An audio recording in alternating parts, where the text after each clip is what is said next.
Shubham, welcome back. तो कैसे हो आप सब? आई होप आप सब अच्छे होगी। स्वागत है आप सभी का आपके अपने एसपी स्टडी यूट्यूब चैनल पर। तो गाइस, आज हम इस वीडियो में देखने वाले हैं, जैसा कि आपने कहा था कि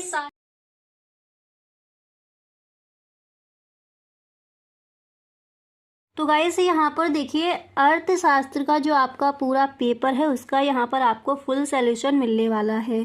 तो गाइस, पहले हम यहाँ पर देखेंगे जो आपके ऑब्जेक्टिव क्वेश्चन है, यानी जो आपके बहुविकल्पीय प्रश्न पूछे जाते हैं वो आपके कौन कौन से इंपॉर्टेंट है। इसके बाद जो आपके सब्जेक्टिव क्वेश्चन है उनको भी यहाँ पर हम देखेंगे। तो गाइस, आपको ये वीडियो पूरा देखना है, ठीक है। तो इस वीडियो को आप बिल्कुल भी स्किप ना करें। अब यहाँ पर देखिए जो आपके क्वेश्चंस हैं, पहले उनको देखते हैं। तो फर्स्ट है कि चाय की कीमत में वृद्धि से चीनी की मांग में होगी, क्या होगी? कमी होगी, स्थिरता, या फिर वृद्धि होगी, या फिर ये सभी। ये क्वेश्चन आपको भी पता है गाइस, कई बार ये प्रश्न पूछा गया है बोर्ड एग्जाम में। तो चाय की कीमत में वृद्धि से चीनी की मांग में क्या होगी? हमें पता है कमी होगी, ठीक है। तो यहाँ पर जो ए नंबर पर आपका ऑप्शन है यही हो जाएगा आपका राइट ऑप्शन। चाय की कीमत में वृद्धि से तो चीनी की मांग में क्या हो जाएगी? कमी हो जाएगी। इसी तरह से यहाँ पर नेक्स्ट आपका दिया गया है, आप देख सकते हो कि विलासिता की वस्तुओं की मांग की कीमत लोच होती है, तो कैसी होती है? इकाई से अधिक, या फिर इकाई से कम, या फिर शून्य, या फिर अनंत। तो विलासिता की वस्तुओं की मांग की कीमत लोच होती है, तो कैसी होती है? यहाँ पर जो आपका ए नंबर पर ऑप्शन है इकाई से अधिक, ठीक है। तो इकाई से अधिक होती है, ओके। ए नंबर पर जो ऑप्शन है यही हो जाएगा आपका राइट ऑप्शन। क्लियर। इसी तरह से जो आपका नेक्स्ट प्रश्न क्या है उसको देख लेते हैं। तो अगला प्रश्न यहाँ पर आपका दिया गया है कि भारत में पाई जाती है कैसी अर्थव्यवस्था? समाजवादी अर्थव्यवस्था, या फिर मिश्रित अर्थव्यवस्था, या फिर साम्यवादी अर्थव्यवस्था, या फिर पूंजीवादी अर्थव्यवस्था। तो भारत में पाई जाती है, हमें पता है जो हमारा ऑप्शन नंबर बी है यही हो जाएगा राइट ऑप्शन, मिश्रित अर्थव्यवस्था, ठीक है। तो भारत में मिश्रित अर्थव्यवस्था पाई जाती है। इसी तरह से यहाँ पर नेक्स्ट क्वेश्चन क्या दिया गया है उसको भी पढ़ लेते हैं। तो अगला प्रश्न यहाँ पर दिया गया है कि निम्नलिखित में कौन सी समष्टि अर्थशास्त्र की विषय वस्तु है? कौन सी है? मांग का नियम, या फिर राष्ट्रीय आय, या फिर प्रतिफल के नियम। एंड डी नंबर पर ऑप्शन है लगान सिद्धांत। तो क्वेश्चन यहाँ पर क्या दिया गया है? प्रश्न है कि निम्नलिखित में कौन सी समष्टि अर्थशास्त्र की विषय वस्तु है? तो यहाँ पर जो बी नंबर पर ऑप्शन है यही हो जाएगा राइट ऑप्शन, राष्ट्रीय आय। क्लियर। राष्ट्रीय आय समष्टि अर्थशास्त्र की विषय वस्तु है, यानी समष्टि अर्थशास्त्र यानी बड़ा अर्थशास्त्र, और इसके अंतर्गत हम पूरी राष्ट्र की आय का अध्ययन करते हैं। क्लियर। इसी तरह से यहाँ पर नेक्स्ट प्रश्न क्या है उसको भी देख लीजिए। जो भी आपके महत्वपूर्ण ऑब्जेक्टिव क्वेश्चन है उन सारे प्रश्नों को यहाँ पर हम देखेंगे। अगर आपने ये पूरा वीडियो देखा तो ऑब्जेक्टिव क्वेश्चन आपका एक भी नहीं छूटेगा। उसके बाद जो आपके सब्जेक्टिव क्वेश्चन हैं उन पर भी हम डिस्कस करेंगे। तो नेक्स्ट क्वेश्चन है कि व्यावसायिक बैंकों का मुख्य कार्य है, क्या है? पूंजीपति, केंद्रीय बैंक, बहुराष्ट्रीय नियम, या फिर साख सृजन। तो व्यावसायिक बैंकों का जो मुख्य कार्य है वो क्या है? यहाँ पर जो आपका ऑप्शन नंबर डी है यही हो जाएगा राइट ऑप्शन, साख सृजन। व्यावसायिक बैंकों का मुख्य कार्य क्या है? साख सृजन। क्लियर। यहाँ तक समझ आ गया। इसी तरह से नेक्स्ट क्वेश्चन क्या है उसको भी पढ़ लीजिए। अगला प्रश्न यहाँ पर आपका दिया गया है कि निम्नलिखित में से किसका व्यष्टि अर्थशास्त्र के अंतर्गत अध्ययन किया जाता है? तो किसका किया जाता है व्यष्टि अर्थशास्त्र के अंतर्गत? कपड़ा उद्योग, बेरोजगारी, प्राथमिक क्षेत्र, या फिर ये सभी। तो क्वेश्चन क्या था? व्यष्टि अर्थशास्त्र। समष्टि अर्थशास्त्र यानी विशाल अर्थशास्त्र, बड़ा अर्थशास्त्र। व्यष्टि अर्थशास्त्र का मतलब होता है सूक्ष्म अर्थशास्त्र यानी छोटा अर्थशास्त्र। तो निम्नलिखित में से किसका व्यष्टि अर्थशास्त्र के अंतर्गत अध्ययन किया जाएगा? तो यहाँ पर जो ए नंबर पर ऑप्शन है कपड़ा उद्योग यही हो जाएगा आपका राइट ऑप्शन। क्लियर।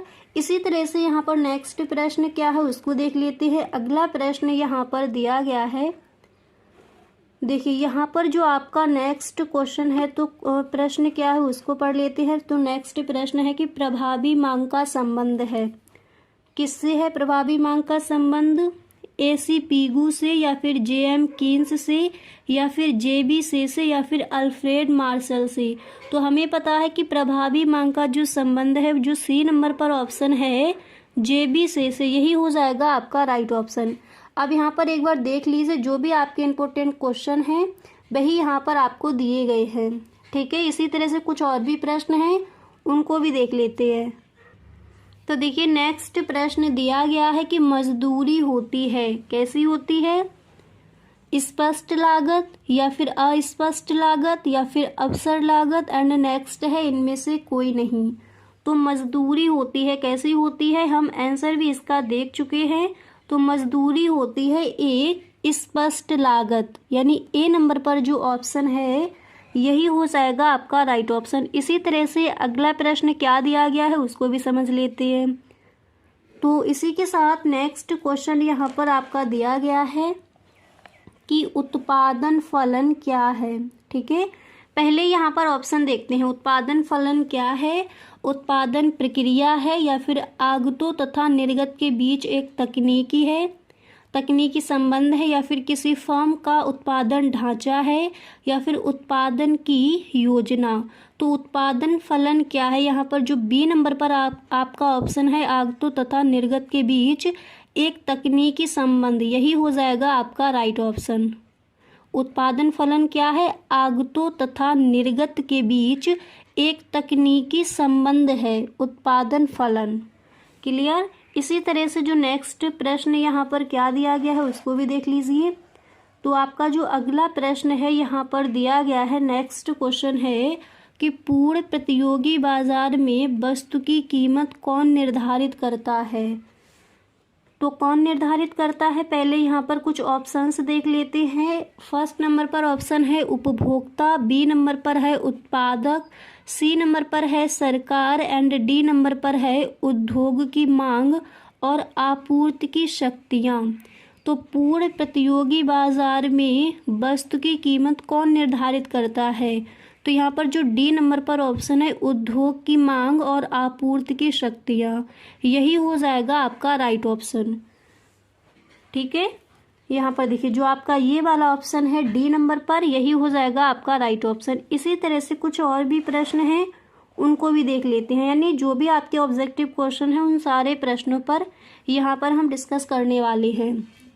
तो नेक्स्ट है कि मांग की लोच को प्रस्तुत करने का श्रेय जाता है, किसे जाता है? A नंबर पर ऑप्शन क्या दिया गया, पहले उसको पढ़िए। A नंबर पर है कीन्स को, एंड इसी तरह से B नंबर पर है पीगू को, C नंबर पर है मार्शल को, D नंबर पर है JS मिल को। तो मांग की लोच, ठीक है, हम ये पढ़ चुके हैं कई बार। तो मांग की लोच को प्रस्तुत करने का श्रेय जाता है, हमें पता है, मार्शल को, ठीक है। और इस प्रश्न का आंसर हम कई बार देख चुके हैं, इम्पोर्टेंट भी है। मांग की लोच क्या है, मांग की लोच से क्या आशय है, मांग की लोच से आप क्या समझते हैं। तो प्रश्न इम्पोर्टेंट है, आप तैयार कर लीजिए।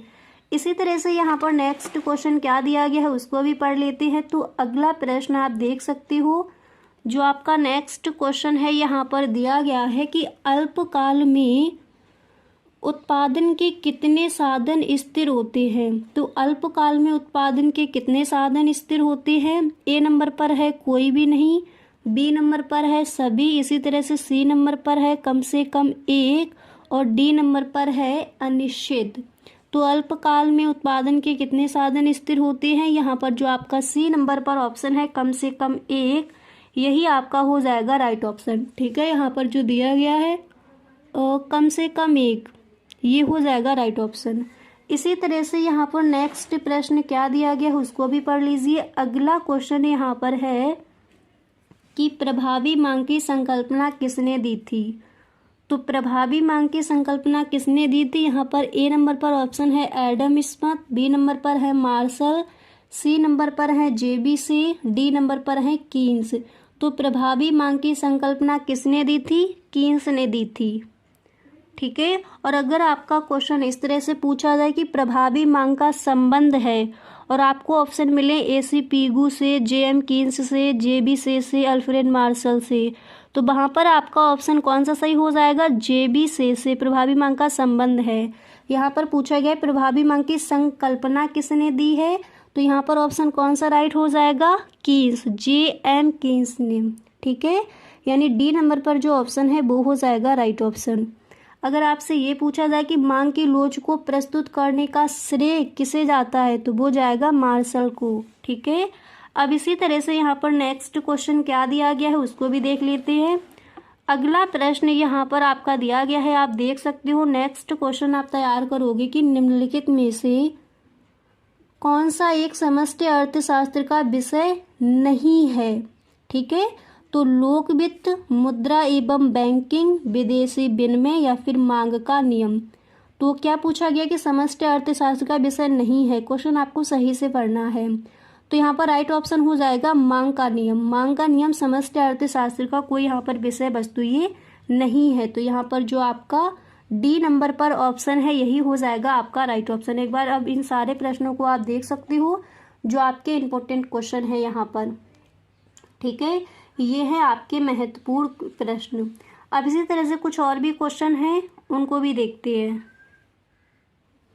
अब यहाँ पर देखिए इसी तरह से आपका नेक्स्ट प्रश्न क्या दिया गया उसको पढ़ लीजिए। तो अगला प्रश्न आप देख सकते हो, दिया गया है भारत में राष्ट्रीय आय का आकलन किसके द्वारा किया जाता है। Very very most important question है। तो भारत में राष्ट्रीय आय का आकलन किसके द्वारा किया जाता है, यहाँ पर जो ए नंबर पर ऑप्शन है वो हो जाएगा वित्त मंत्रालय, बी नंबर पर है Bharatiya Reserve Bank and C number पर है राष्ट्रीय प्रतिदर्श सर्वेक्षण संगठन। इसके बाद डी नंबर पर है केंद्रीय सांख्यिकी संगठन। तो क्वेश्चन हमारा यहाँ पर क्या था, एक बार इसको दोबारा से पढ़ लीजिए। प्रश्न था कि भारत में राष्ट्रीय आय का आकलन किसके द्वारा किया जाता है। तो हम सबको पता है कि केंद्रीय सांख्यिकी संगठन द्वारा भारत में राष्ट्रीय आय का आकलन किया जाता है, यानी जो ऑप्शन नंबर डी है यही हमारा हो जाएगा राइट ऑप्शन। इसी तरह से कुछ और भी प्रश्न हैं, उनको भी पढ़ लीजिए। अगला प्रश्न यहाँ पर आपका दिया गया है, देखिए नेक्स्ट क्वेश्चन यहाँ पर है कि GNP तथा GDP में अंतर का कारण क्या है। तो पहले ऑप्शन देख लीजिए। ए नंबर पर ऑप्शन आप देख सकती हो मूल्य ह्रास लागत, बी नंबर पर है हस्तांतरण लागत, सी नंबर पर है शुद्ध विदेशी साधन आय, डी नंबर पर है शुद्ध अप्रत्यक्ष कर। तो क्वेश्चन क्या है कि GNP तथा GDP में अंतर का कारण क्या है। तो यहाँ पर जो आपका ए नंबर पर ऑप्शन है मूल्य ह्रास लागत, यही आपका हो जाएगा यहाँ पर राइट ऑप्शन। इसी तरह से नेक्स्ट क्वेश्चन आप कौन सा तैयार करोगे उसको भी पढ़ लीजिए। अगला प्रश्न यहाँ पर आपको तैयार करना है। देखिए यहाँ पर नेक्स्ट जो आपका क्वेश्चन है तो दिया गया है, आप तैयार करोगे। केंद्रीय बैंक की नीति कहलाती है, क्या कहलाती है? राजकोषीय नीति, मौद्रिक नीति, विनिमय विदेशी विनिमय नीति या फिर अंतर्राष्ट्रीय व्यापार नीति। ठीक है, तो केंद्रीय बैंक की जो नीति है वो क्या कहलाती है, यहाँ पर जो आपका ऑप्शन नंबर बी है वो हो जाएगा आपका राइट ऑप्शन, मौद्रिक नीति। केंद्रीय बैंक की नीति क्या कहलाएगी? मौद्रिक नीति कहलाती है। ठीक है, इसी तरह से नेक्स्ट क्वेश्चन क्या है उसको भी देख लेते हैं। ये क्वेश्चन भी कई बार पूछा गया तो रट लीजिए, केंद्रीय बैंक की नीति मौद्रिक नीति कहलाती है। क्लियर।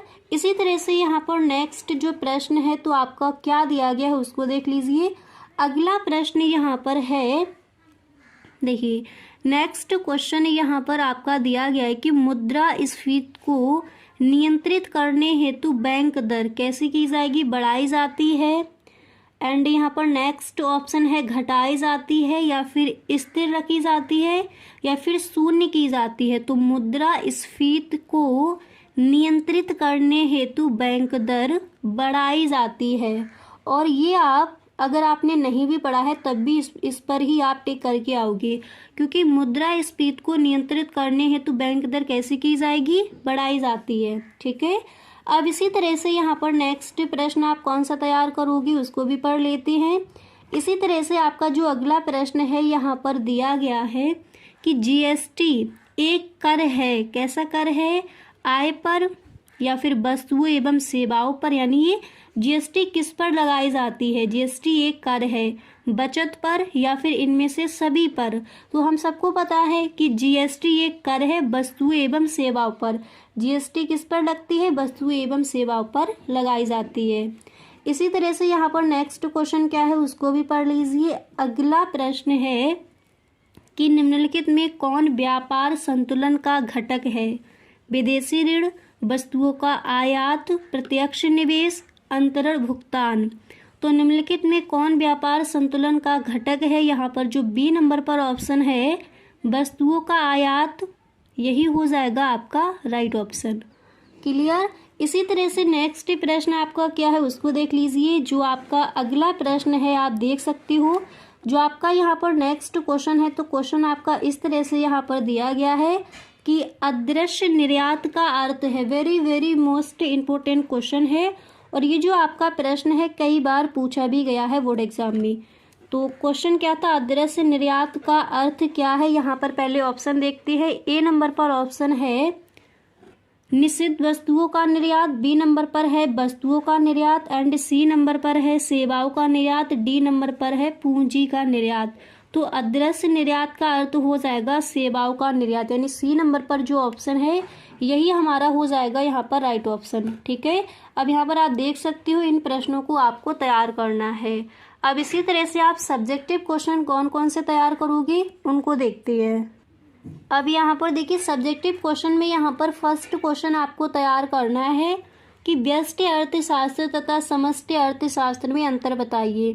यानी micro economics and macro economics क्या है, इनमें आपको इनमें जो अंतर है वो आपको बताना है। ठीक है, माइक्रो इकोनॉमिक्स यानी व्यष्टि अर्थशास्त्र और मैक्रो इकोनॉमिक्स यानी समष्टि अर्थशास्त्र। ठीक है, तो इनमें अंतर क्या है उसको देखते हैं। आप यहाँ पर इस तरह से लिखोगे, पहले आप लिखोगे कि व्यष्टि अर्थशास्त्र में व्यक्तिगत स्तर पर आर्थिक समस्याओं का अध्ययन किया जाता है, जैसे एक उपभोक्ता, एक उत्पादक, एक फर्म।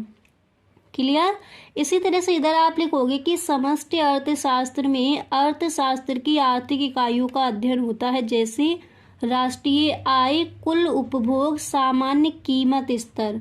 ठीक है, यानी जो हमारा मैक्रो इकोनॉमिक्स होता है वो होता है विशाल अर्थशास्त्र और जो माइक्रो इकोनॉमिक्स होता है वो होता है हमारा सूक्ष्म अर्थशास्त्र यानी छोटा अर्थशास्त्र। ठीक है, तो उसी के हिसाब से यहाँ पर आपको पॉइंट बाय पॉइंट इसमें अंतर आपको बता देनी है। इसके बाद आप नेक्स्ट लिखोगे कि व्यष्टि अर्थशास्त्र में व्यक्ति और व्यक्ति के व्यवहार का अध्ययन होता है। इधर आप लिखोगे समष्टि अर्थशास्त्र में समाज और समाज के व्यवहार का अध्ययन होता है, क्योंकि मैक्रो इकोनॉमिक्स हो जाएगा बड़ा अर्थशास्त्र, माइक्रो इकोनॉमिक्स हो जाएगा छोटा अर्थशास्त्र। इसके बाद इसी तरह से आप नेक्स्ट पॉइंट यहाँ पर लिखोगे कि व्यष्टि अर्थशास्त्र इस मान्यता पर आधारित है कि समष्टि प्रांचल स्थिर रहते हैं, और इधर आपको लिखना है कि समष्टि अर्थशास्त्र व्यष्टि प्रांचलों को स्थिर मान लेता है। तो इस तरह से इनमें आप अंतर लिखकर आओगे। क्लियर। इसी तरह से यहाँ पर नेक्स्ट क्वेश्चन आप कौन सा तैयार करोगे उसको भी देख लीजिए। अगला प्रश्न यहाँ पर आपको ये तैयार कर लेना है कि आर्थिक क्रिया क्या है। ठीक है, इंपॉर्टेंट आपका क्वेश्चन है। तो चलिए आर्थिक क्रिया क्या है, देखिए आप इस तरह से लिखोगे, उस क्रिया को आर्थिक क्रिया कहते हैं जिसका संबंध मानवीय आवश्यकताओं को संतुष्ट करने के लिए सीमित साधनों के उपयोग से किया जाता है। किस तरह से लिखोगे, क्वेश्चन आपका पूछा जाए कि आर्थिक क्रिया क्या है, तो आप लिखोगे कि उस क्रिया को आर्थिक क्रिया कहते हैं जिसका संबंध मानवीय यानी मानव की जो आवश्यकताएं हैं उनको संतुष्ट करने के लिए लिमिटेड आपके साधन है, जो रिसोर्सेज है वो कैसे हैं, लिमिटेड साधनों के उपयोग से होता है, वही कहलाता है आर्थिक क्रिया। ठीक है, तो इस तरह से आप इन प्रश्नों के आंसर लिख कर आओगे। यहाँ तक आपको समझ आ गया। इसी के साथ यहाँ पर देखिए जो आपका नेक्स्ट प्रश्न है आप यहाँ पर ये तैयार कर लोगे। देखिए अगला प्रश्न यहाँ पर आपको तैयार करना है कि आय के प्रवाह को चक्रीय प्रवाह क्यों कहते हैं। इंपॉर्टेंट क्वेश्चन, और ये प्रश्न आपका कई बार बोर्ड एग्जाम में आस्क किया गया है। ठीक है, तो आप इस तरह से लिखोगे कि परिवार फर्मों को साधन सेवाएं प्रदान करते हैं और फर्में परिवारों को वस्तुएं प्रदान करती हैं। इस प्रकार परिवारों से फर्मों को साधन सेवाओं और फर्मों से परिवारों को वस्तुओं का निरंतर प्रवाह होता रहता है, इसे ही वास्तविक प्रवाह कहते हैं। क्योंकि यह चक्र कभी समाप्त नहीं होता, इसलिए इसे आय का चक्रीय प्रवाह भी कहा जाता है। इस तरह से आप लिखोगे। इसी तरह से यहाँ पर नेक्स्ट क्वेश्चन आपका क्या दिया गया है उसको भी पढ़ लीजिए। तो अगला प्रश्न यहाँ पर आप देख सकते हो। आपको नेक्स्ट क्वेश्चन ये तैयार कर लेना है कि आर्थिक सहायता किसे कहते हैं। तो हेडिंग डालोगे आप आर्थिक सहायता, उसके बाद यहाँ पर आप इस तरह से लिखोगे कि यह सरकार द्वारा उत्पादकों को दी गई आर्थिक सहायता है, जिसका उद्देश्य वस्तु की कीमत को कम रखना होता है। इसके बाद नेक्स्ट क्वेश्चन यहाँ पर आपका दिया गया है कि भारत में कौन सी अर्थव्यवस्था है। तो हम सबको पता है कि भारत में मिश्रित अर्थव्यवस्था पाई जाती है।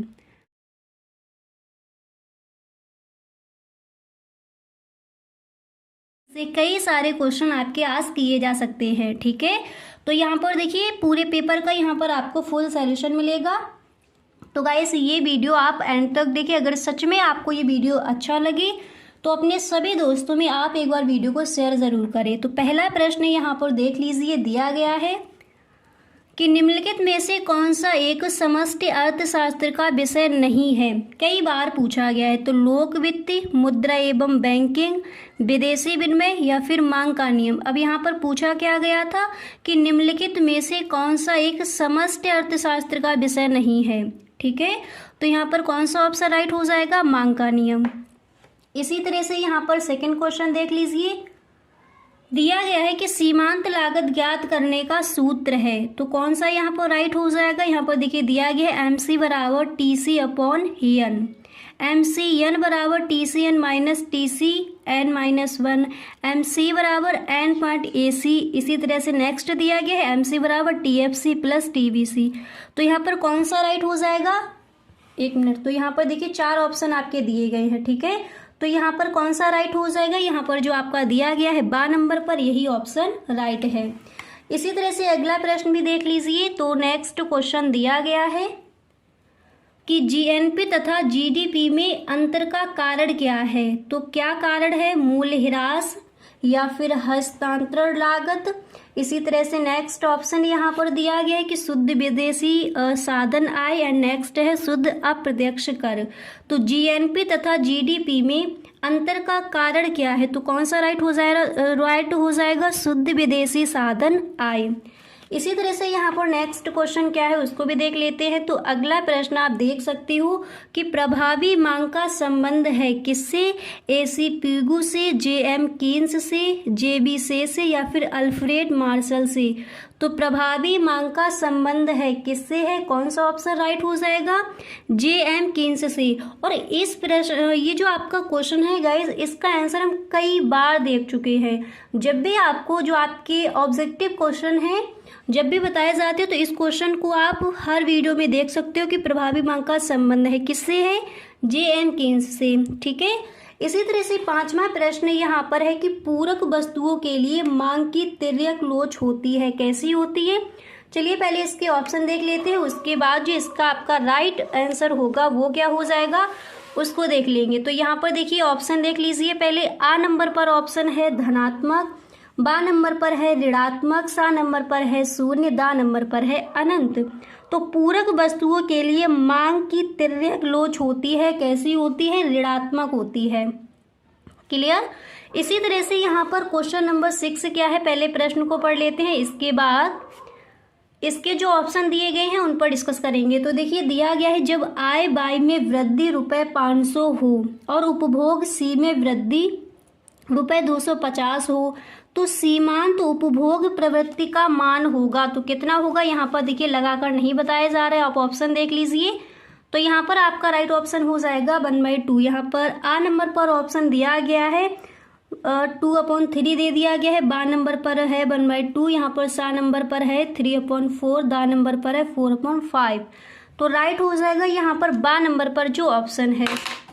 क्लियर, B नंबर पर जो ऑप्शन है राइट हो जाएगा। इसी तरह से यहाँ पर 7वां प्रश्न क्या है उसको भी देख लीजिए। कई सारे क्वेश्चन इस जो आपका ये मॉडल पेपर, इससे कई सारे क्वेश्चन आपके आज किए जाएंगे। तो नेक्स्ट है, निम्नलिखित में से कौन सा लागत वक्र आकार का नहीं होता? तो कौन सा नहीं होता? औसत लागत या फिर सीमांत लागत? ऑप्शन देख लीजिए, औसत लागत या फिर सीमांत लागत। नेक्स्ट है औसत परिवर्ती लागत। द नंबर पर ऑप्शन है औसत स्थिर लागत। तो निम्नलिखित में से कौन सा लागत वक्र यू आकार का नहीं होता? तो यहाँ पर औसत स्थिर लागत, द नंबर पर जो ऑप्शन है राइट हो जाएगा। इसी तरह से अगला प्रश्न देख लीजिए। तो आप देख सकते हो नेक्स्ट क्वेश्चन यहाँ पर आपका है कि एक द्विक्षेत्रीय में राष्ट्रीय आय होती है, कैसी होती है? यहाँ पर पहले ऑप्शन देख लीजिए। तो आ नंबर पर जो आपका ऑप्शन है दिया गया है C+I+G, बा नंबर पर है C+I, सा नंबर पर है C+I+G+X एंड यहाँ पर दा नंबर पर है C+I+G+M। तो एक द्विक्षेत्रीय में राष्ट्रीय आय होती है, कैसी होती है? सा नंबर पर जो आपका ऑप्शन है राइट ऑप्शन हो जाएगा। क्लियर? अब इसी तरह से कुछ और भी प्रश्न है, फटाफट से देख लीजिए। यहाँ पर नेक्स्ट क्वेश्चन आपका दिया गया है कि भारत में राष्ट्रीय आय का आकलन किसके द्वारा किया जाता है? हम सबको पता है और कई बार इस प्रश्न के आंसर को हम देख भी चुके हैं। तो ऑप्शन में मिलेंगे वित्त मंत्रालय, भारतीय रिजर्व बैंक, राष्ट्रीय प्रतिदर्श सर्वेक्षण संगठन। नेक्स्ट मिलेगा केंद्रीय सांख्यिकी संगठन। तो भारत में राष्ट्रीय आय का आकलन किसके द्वारा किया जाता है? याद कर लीजिए, भारतीय रिजर्व बैंक द्वारा। ठीक है, यानी यहाँ पर जो आपका बा नंबर पर ऑप्शन है राइट ऑप्शन हो जाएगा। तो 9 क्वेश्चंस को आप देख चुके हो। ठीक है, ये है आपका मॉडल पेपर, इसको एक बार आप देख लीजिए इस तरह से। क्लियर? अब यहाँ पर आपके कुछ और भी क्वेश्चंस हैं, सब्जेक्टिव क्वेश्चन भी आपको बताए जाएंगे। और गाइस, अगर आपको वीडियो पसंद आया करे तो आप वीडियो को एक लाइक ज़रूर कर दिया करें, क्योंकि जैसा आप डिमांड करते हो कि इस सब्जेक्ट पर वीडियो चाहिए, वही आपके लिए लेकर आते हैं। तो 10वां प्रश्न में एक बार देख लीजिए।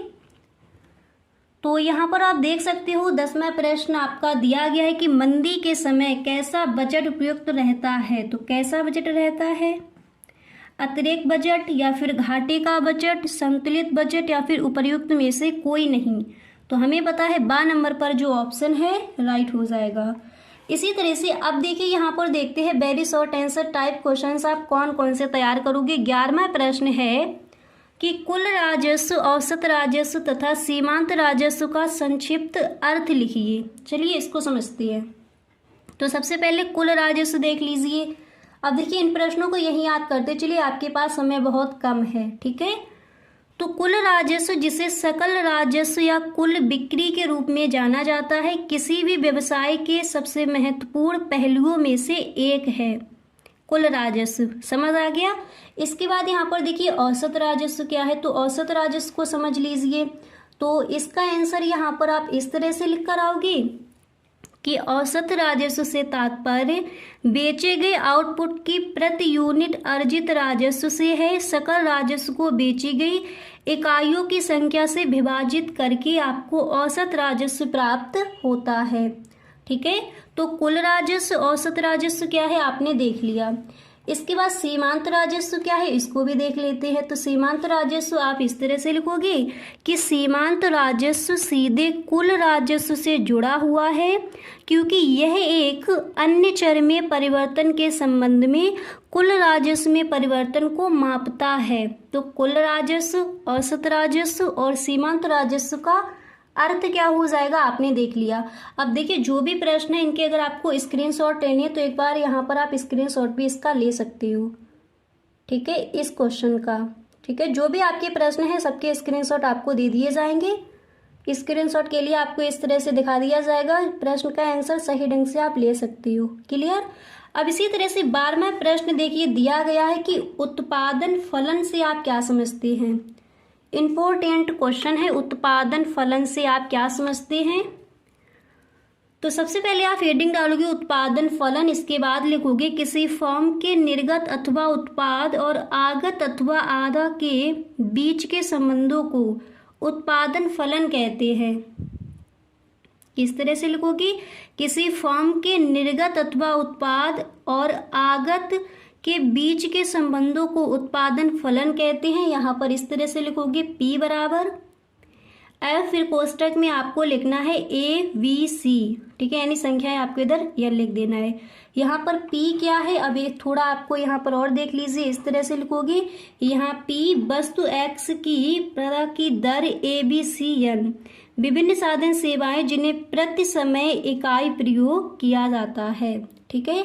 अब इसी तरह से यहाँ पर नेक्स्ट क्वेश्चन आप कौन सा तैयार करोगे उसको देख लेते हैं, ठीक है। तो अगर आपको इस प्रश्न का अगर आपको आंसर का स्क्रीनशॉट लेना है तो आप ले सकते हो। क्लियर। अब इसी तरह से नेक्स्ट क्वेश्चन आपको कौन सा तैयार करना है उसको भी देख लेते हैं। तो यहाँ पर आप देख सकते हो, अगला प्रश्न आप यहाँ पर तैयार करोगे कि संतुलित बजट क्या है, ठीक है। तो इस तरह से आपको लिखना है कि संतुलित बजट वह बजट है जिसमें सरकार की आय तथा व्यय दोनों बराबर होते हैं। संतुलित बजट वह बजट है जिसमें सरकार की आय तथा व्यय दोनों बराबर होते हैं। इसके बाद यहाँ पर आप देखिए इस तरह से लिखोगे कि संतुलित बजट बराबर सरकार की आय बराबर सरकार का व्यय। इसके बाद यहाँ पर देख लीजिए, थोड़ा आपको इसमें और लिखना है कि संतुलित बजट का आर्थिक क्रियाओं के स्तर पर कोई प्रभाव नहीं पड़ता। इसके कारण ना तो संकुचनकारी शक्तियाँ और ना ही विस्तारवादी शक्तियाँ काम कर पाती हैं, ठीक है। तो संतुलित बजट क्या है, आई होप सही ढंग से आपको समझ आ गया होगा। अगर इसका आपको स्क्रीनशॉट लेना है तो आप ले सकते हो। इसी तरह से यहाँ पर नेक्स्ट क्वेश्चन आप कौन सा तैयार करोगे। अब 14वां प्रश्न देख लीजिए। क्वेश्चन यहाँ पर है कि पूर्ण प्रतियोगिता के अंतर्गत एक फर्म की मांग वक्र का आकार कैसा होता है। तो यहाँ पर इस तरह से आप इस प्रश्न का आंसर लिखोगे कि पूर्ण प्रतियोगिता के अंतर्गत एक फर्म के मांग वक्र का आकार पूर्णतः लोचदार होता है। इसके बाद यहाँ पर आपको इस तरह से लिखना है कि पूर्ण प्रतियोगिता में फर्म कीमत प्राप्तकर्ता होने के कारण बाजार में प्रचलित कीमत से अधिक क्रेता से वसूल नहीं कर सकती। इसके बाद यहाँ पर लिखोगे, इसके बाद आपको लिखना है कि पूर्ण प्रतियोगिता में क्रेता को प्रत्येक अतिरिक्त इकाई के लिए एक समान कीमत देनी पड़ती है, अर्थात औसत आगम बराबर सीमांत आगम। इस प्रकार पूर्ण प्रतियोगिता में वस्तु की कीमत सदैव स्थिर होगी और एक व्यक्तिगत फर्म का मांग वक्र पूर्णतः लोचदार होगा, ठीक है। तो क्वेश्चन आपका किस तरह से पूछा गया था कि पूर्ण प्रतियोगिता के अंतर्गत एक फर्म के मांग वक्र का आकार कैसा होता है, तो पूर्णतः लोचदार होता है। तो इस तरह से आप इस प्रश्न के आंसर को लिख कर आएंगे। क्लियर। तो यहाँ तक देख लीजिए, अतलग उत्तरीय प्रश्न आप देख चुके हो। अब इसी तरह से कुछ और भी आपके क्वेश्चंस हैं उनको भी देख लेते हैं। तो गाइस इसी तरह से यहाँ पर जो आपका नेक्स्ट क्वेश्चन है क्या दिया गया है उसको देख लीजिए। अगला प्रश्न आप तैयार करोगे, पूर्ण प्रतियोगिताओं की विशेषताओं का वर्णन कीजिए, ठीक है। इसकी क्या विशेषताएं हैं उनको देख लेते हैं। तो आप इस तरह से लिख कर आओगे, फर्स्ट पॉइंट में पहले आपको एक लाइन लिखनी है कि एक पूर्ण प्रतियोगिता की विशेषताएं निम्नलिखित है, ठीक है। ये लाइन तो आपको जब भी विशेषताएं पूछी जाए तो पहले आप इसको लिख कर आएंगे। इसके बाद फर्स्ट पॉइंट डालकर लिखोगे कि क्रेताओं और विक्रेताओं की संख्या बहुत अधिक होती है, इतनी अधिक कि कोई भी क्रेता अथवा विक्रेता अकेले वस्तु की कीमत को प्रभावित नहीं कर सकता। कई बार आपको बता चुके हैं कि पूर्ण प्रतियोगिता की विशेषताएं क्या है। अब यहाँ पर याद करके ही आपको वीडियो से जाना है, ठीक है।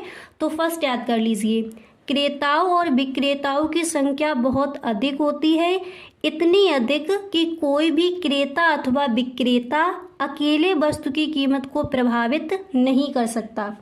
इसके बाद यहाँ पर सेकंड पॉइंट इसका याद कर लीजिए, ठीक है। फर्स्ट आपने देख लिया। नेक्स्ट लिखोगे कि बिक्री की जाने वाली वस्तु की सभी इकाइयाँ समान होनी चाहिए, उनके आकार, रंग, रूप, गुण आदि में कोई अंतर नहीं होना चाहिए। इस प्रकार वस्तु की इकाइयाँ एक दूसरे की पूर्ण स्थानापन्न होती हैं, ठीक है। इसके बाद यहाँ पर आप देखिए तीसरा पॉइंट क्या लिखोगे उसको समझ लीजिए। तो तीसरा पॉइंट यहाँ पर आपको लिखना है कि वस्तु का प्रमापीकरण होता है, अतः गैर कीमत प्रतियोगिता नहीं पाई जाती। इस दशा में विक्रय लागतों का पूर्ण अभाव होता है। इसके बाद आप नेक्स्ट पॉइंट क्या लिखोगे उसको देख लेते हैं। ठीक है, नेक्स्ट आप लिखोगे फर्मों को इसके उद्योग में प्रवेश करने अथवा उद्योग से बाहर जाने की पूर्ण स्वतंत्रता होती है। इसका कारण यह है कि इस दशा में प्रत्येक फर्म कुल उत्पादन के बहुत थोड़े भाग का उत्पादन करती है, अतः उसके प्रवेश अथवा बहिर्गमन का उद्योग के आकार पर कोई प्रभाव नहीं पड़ेगा। पांचवा पॉइंट आप ये लिख कर आओगे कि परिवहन लागत शून्य होती है, जिसके कारण बाजार में एक कीमत प्रचलित रहती है। तो अगर इस प्रश्न के आंसर का यहाँ पर आप स्क्रीनशॉट लेना चाहते हो तो गाइस पहले देखिए आप इतने का स्क्रीनशॉट यहाँ पर ले लीजिए।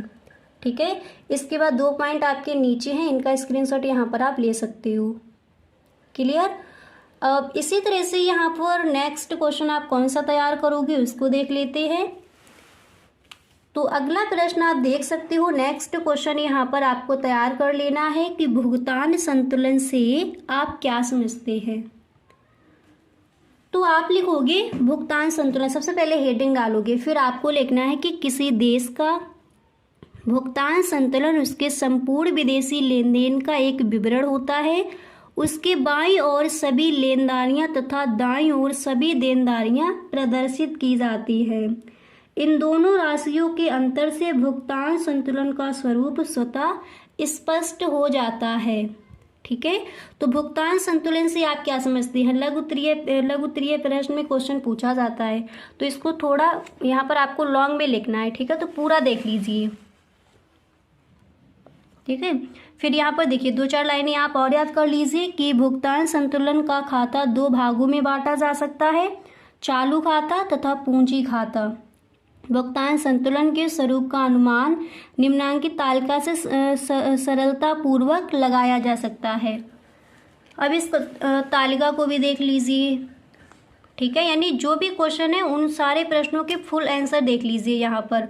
तो गाइस जैसा कि आपने कहा था कि अर्थशास्त्र की पूरी तैयारी करवा दीजिए, इस बार पूरे के पूरे नंबर लाने हैं, तो उसी तरह से आपकी तैयारी करवाई भी जा रही है। तो गाइस आपको भी एक काम करना है, आप इस वीडियो को अपने सभी दोस्तों में एक बार शेयर ज़रूर कर दें। क्लियर। तो यहाँ पर देखिए लेन या निर्यात, देन या आयात। ठीक है, इस तरह से। तो यहाँ पर देख लीजिए, इधर आप लिखोगे कि वस्तुओं का निर्यात सेवाओं के निर्यात से होने वाली आय। इधर आपको लिखना है वस्तुओं का आयात, इसमें लिखोगे सेवाओं की आयात का विदेशों को भुगतान। यहाँ पर नेक्स्ट पॉइंट लिखोगे विशेषज्ञों की सेवाएं या यात्राओं की सेवाएं। इधर आप लिखोगे विशेषज्ञों की सेवाएं, यात्राओं की सेवाएं। व्यापारिक कंपनियों द्वारा की गई सेवाएं, इधर भी आपको लिखना है व्यापारिक कंपनियों द्वारा की गई सेवाएं। अब यहाँ पर देखिए तीसरा पॉइंट आप क्या लिखोगे उसको देख लीजिए। अब यहाँ पर आपको नेक्स्ट लिखना है कि विदेशी ऋणों तथा पूंजी से प्राप्त आय, मूलधन, ब्याज तथा लाभांश। विदेशी ऋणों व पूंजी का भुगतान, ऋण, ब्याज व लाभांश। नेक्स्ट पॉइंट लिखोगे, इधर निर्यात की तरफ आपको लिखना है विदेशी सरकारों द्वारा देश में किया गया व्यय, और आयात में आप लिखोगे सरकार द्वारा विदेशों में किया गया व्यय। ठीक है, इस तरह से जो आपका क्वेश्चन था कि भुगतान संतुलन से आप क्या समझते हैं, इस तरह से इस प्रश्न का आंसर वहां पर आपको लिख कर आना है। क्लियर। इसी तरह से अगला प्रश्न भी देख लीजिए। तो यहाँ पर नेक्स्ट क्वेश्चन आप देख सकते हो दिया गया है कि अनधिमान वक्र को परिभाषित कीजिए। अनधिमान वक्र मानचित्र से आप क्या समझते हैं, तो चलिए इसको देख लेते हैं। अनधिमान वक्र आप लिखोगे कि अनधिमान यानी उदासीनता वक्र मात्राओं के उन संयोगों को प्रदर्शित करने वाले बिंदुओं का पथ होता है जिसके प्रति उपभोक्ता उदासीन रहता है। ठीक है, इस तरह से लिखोगी। अब वाटसन के शब्दों में देख लीजिए, जो आपके अर्थशास्त्री हैं इन्होंने क्या बोला है इसके बारे में।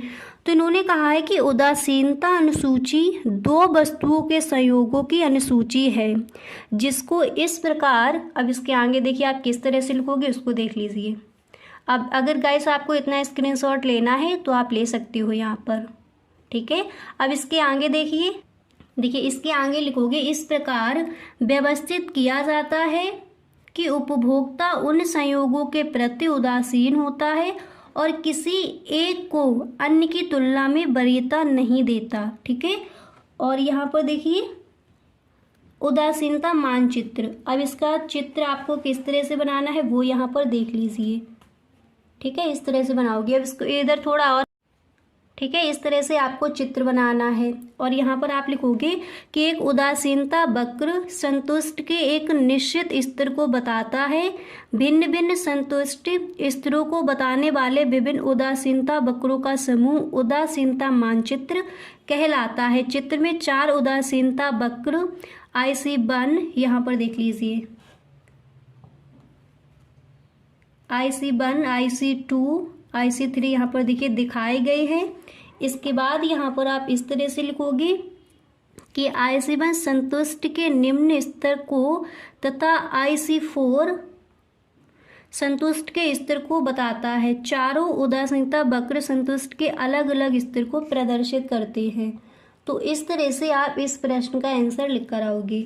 अब इसके बाद यहाँ पर देखिए लघु उत्तरीय प्रश्न और अतिलघु उत्तरीय प्रश्न आपने देख लिए। अब विस्तृत उत्तरीय प्रश्न भी देख लीजिए। ठीक है, क्योंकि कई सारे बच्चों का कमेंट आ रहा था कि विस्तृत उत्तरीय प्रश्न बता दीजिए कौन कौन से इम्पोर्टेंट हैं। तो गाइस आपको ये वीडियो अपने सभी दोस्तों में शेयर करना है, क्योंकि सभी प्रश्न यहाँ पर आपको बताए जा रहे हैं। ठीक है, तो देखिए विस्तृत उत्तरीय प्रश्न में आप कौन सा प्रश्न तैयार करोगे उसको देख लेते हैं। तो क्वेश्चन है कि एक उपभोक्ता का संतुलन उस बिंदु पर होता है जिस पर उसकी बजट रेखा उच्चतम अनधिमान वक्र को स्पर्श करती है। आरेखों की सहायता से समझाइए। अथवा में प्रश्न ये रखा जाएगा कि मांग की लोच से आप क्या समझते हैं। मांग की लोच को मापने की किसी एक विधि को समझाइए। अब यहाँ पर देखिए पहले इसका आंसर देख लीजिए। ठीक है, वो भी आपका इम्पोर्टेंट है, ये भी आपको तैयार कर लेना है। तो ये जो आपका दिया गया है विस्तृत उत्तरीय प्रश्न में, पहले इस प्रश्न का आंसर देख लेती है, मांग की लोच। ठीक है, तो आप हेडिंग डालोगे मांग की लोच। ओके, फिर यहाँ पर आप लिखोगे मार्शल के अनुसार, जो आपके अर्थशास्त्री हैं मार्शल, इन्होंने कहा है कि मांग की लोच का बाजार में कम या अधिक होना इस बात पर निर्भर करता है कि वस्तु की कीमत में एक निश्चित मात्रा में परिवर्तन होने पर उसकी मांग में सापेक्ष रूप से अधिक या कम अनुपात में परिवर्तन होता है। ठीक है, तो मार्शल ने इस तरह से कहा है। क्वेश्चन क्या था कि मांग की लोच से आप क्या समझते हैं। मांग की लोच को मापने की किसी एक विधि को समझाइए। ठीक है, तो मांग की लोच के बारे में जो आपके अर्थशास्त्री हैं प्रोफेसर मार्शल, उन्होंने इस तरह से कहा है। अब नेक्स्ट भी यहाँ पर देख लीजिए। नेक्स्ट है सैमुअल्सन के अनुसार, तो इन्होंने कहा है कि मांग की लोच का विचार कीमत के परिवर्तन के फलस्वरूप मांग की मात्रा में परिवर्तन के अंश अर्थात मांग में प्रतिक्रियात्मकता के अंश को बताता है। ठीक है, इसके बाद यहाँ पर देखिए इसकी विधि देख लीजिए। नेक्स्ट हेडिंग यहाँ पर आप क्या डालोगे। नेक्स्ट हेडिंग आपको डालनी है कि मांग की लोच को मापने की विधि।